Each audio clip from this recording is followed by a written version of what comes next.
Hello दोस्तों, आपका हमारे चैनल में स्वागत है। और आज हम लोग पढ़ने वाले हैं हाइपर थ्रेडिंग।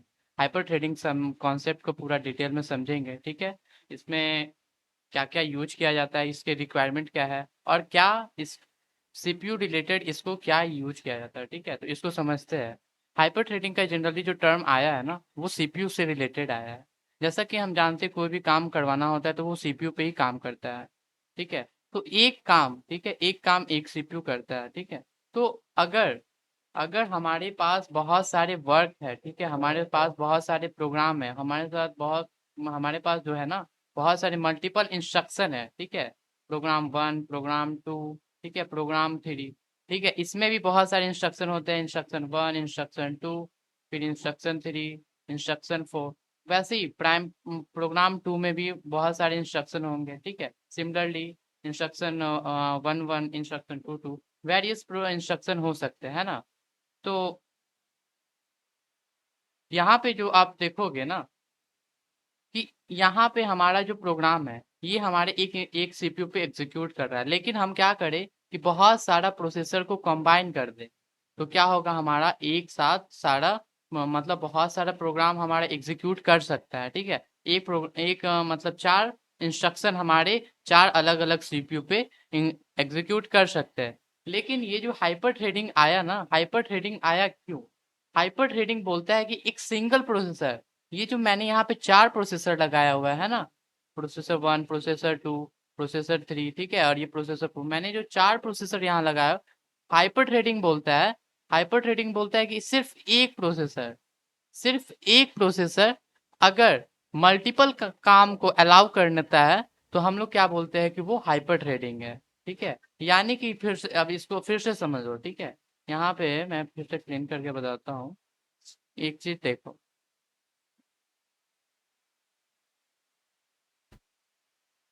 यहाँ पे जो हमारा जो है ना, ये जो एक सीपीयू है, ठीक है, इसमें क्या करना है कि ऐसे प्रोग्राम को एग्जीक्यूट कराना है कि क्या होगा, हमारा तीन चार प्रोसेस एक साथ एग्जीक्यूट करे। जैसे समझो प्रोग्राम वन है, इसमें चार instruction, instruction one, instruction two, instruction three, instruction four, ठीक है।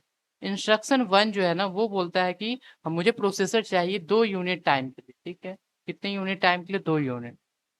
इंस्ट्रक्शन टू बोलता है कि मुझे जब ये 2 यूनिट टाइम हो जाए, पहले हम क्या करना है, हमको जाना है पे इनपुट आउटपुट पे, यूजर से इनपुट लेना है, ठीक है। यूजर से इनपुट लेना है, और फिर 2 यूनिट के बाद जब ये हमें इनपुट दे देगा, तब इंस्ट्रक्शन थ्री एग्जीक्यूट करेगा। लेकिन एक और से पैरेलली प्रोग्राम टू, ठीक है, इसमें भी instruction one, instruction two, instruction three, instruction, इसमें देखिए, इसमें जो है ना, इसमें क्या होता है कि इंस्ट्रक्शन वन, ठीक है, इंस्ट्रक्शन वन और इंस्ट्रक्शन टू और इंस्ट्रक्शन थ्री में इंस्ट्रक्शन टू जो है, वो बोलता है कि मुझे कितने यूनिट चाहिए, मुझे 3 यूनिट हमें सीपीयू पे एग्जीक्यूट करने हैं, सीपीयू पे एग्जीक्यूट करना है। 3 यूनिट, दो 2 यूनिट पहले, ठीक है, 3 यूनिट पहले करना है, ठीक है, 3 यूनिट मिडिल में करना है, और 3 यूनिट का हमें क्या लेना है, 3 यूनिट का हमें लेना है इनपुट आउट, ठीक है। इनपुट आउटपुट का लेने के बाद हम फिर फाइनल काम करेंगे। तो यहाँ पे देखो, जैसे कि एक सीपीयू ये आया, 2 यूनिट के लिए इस पे रन किया, ठीक है। 2 यूनिट के बाद टाइम टू पे, अगर मैं यहाँ पे टाइम अकॉर्डिंग ग्राफ बनाऊं, तो यहाँ पे टाइम टू तक प्रोग्राम का फर्स्ट इंस्ट्रक्शन एग्जीक्यूट करेगा, है ना। टाइम टू के बाद इंस्ट्रक्शन, प्रोग्राम का जो इंस्ट्रक्शन टू है, वो बोलेगा कि मुझे आउटपुट चाहिए, ठीक है, मुझे क्या चाहिए, मुझे इनपुट आउटपुट चाहिए। तो ये अभी प्रोसेसर क्या है, अभी प्रोसेसर फ्री है। जैसे ही फ्री रहेगा, ये प्रोग्राम टू का इंस्ट्रक्शन वन इस पे आएगा और एग्जीक्यूट कर जाएगा। वैसे ही प्रोग्राम टू का इंस्ट्रक्शन 3 यूनिट पे एग्जीक्यूट करेगा, और जैसे ही इनपुट आउटपुट फ्री होके आएगा प्रोग्राम वन का इंस्ट्रक्शन टू एग्जीक्यूट करेगा। फिर वैसे ही इनपुट आउटपुट इसका हो गया, 2 यूनिट एग्जीक्यूट कर लेगा, 2 यूनिट के बाद इंस्ट्रक्शन थ्री एग्जीक्यूट करेगा।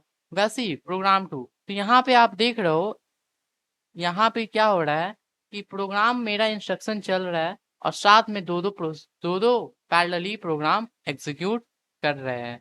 तो इस तरीके के कॉन्सेप्ट को हाइपर थ्रेडिंग कहते हैं, ठीक है। यानी कि एक ही प्रोसेसर पे हम लोग बहुत सारा काम करा सकते। तो अब आता है कि इसके रिक्वायरमेंट क्या है। ठीक है, इसके हमारे रिक्वायरमेंट क्या है, यानी हाइपर थ्रेडिंग एग्जीक्यूट करना है तो हमें किस किस चीज़ का रिक्वायरमेंट होगा। ठीक है, तो सबसे पहले क्या होता है, हमें सॉफ्टवेयर की रिक्वायरमेंट पड़ेगी। किस चीज़ की रिक्वायरमेंट पड़ेगी, हमें सॉफ्टवेयर चाहिए। ठीक है, अगर सॉफ्टवेयर नहीं होगा तो हमें ये हाइपर थ्रेडिंग अलाउ नहीं किया जा सकता है। तो इसमें क्या होना चाहिए, मल्टीपल थ्रेड होना चाहिए। ठीक है, मल्टीपल सीपीयू जो है ना, वो सीपीयू मल्टीपल थ्रेड को अलाउ कर रहे हैं। ठीक है, मल्टीपल थ्रेड को क्या करेगा, ये अलाउ करेगा, तभी हमारा हाइपर थ्रेडिंग चल सकता है। उसके बाद स्पीड को ना, स्पीड ऑप्टिमाइज करना होगा। अगर ज़्यादा स्पीड हो गया तो क्या होगा, हमारा कंट्रोल, इस यहाँ पे एक जनरली जो टर्म है ना, स्पीड कंट्रोलर होना चाहिए। ठीक है, स्पीड को कंट्रोल करने का एक मैकेनिज्म होना चाहिए जो कि करेगा, हाइपर थ्रेडिंग को अलाउ करेगा। उसके बाद क्या होता है, हमारा एक सॉफ्टवेयर चाहिए। ठीक है, सॉफ्टवेयर मैंने बता दिया, मल्टी थ्रेडिंग बता दिया। ठीक है, और स्पीड कंट्रोल का मैकेनिज्म होना चाहिए, तभी क्या हो सकता है, हाइपर थ्रेडिंग का कॉन्सेप्ट किसी भी प्रोसेसर पे लग सकता है। आई होप आपको पूरा समझ में आ गया होगा। इसी तरीके से हमारे चैनल के साथ जुड़े रहिए, नए नए वीडियोस आपके पास आते रहेंगे। Thank you.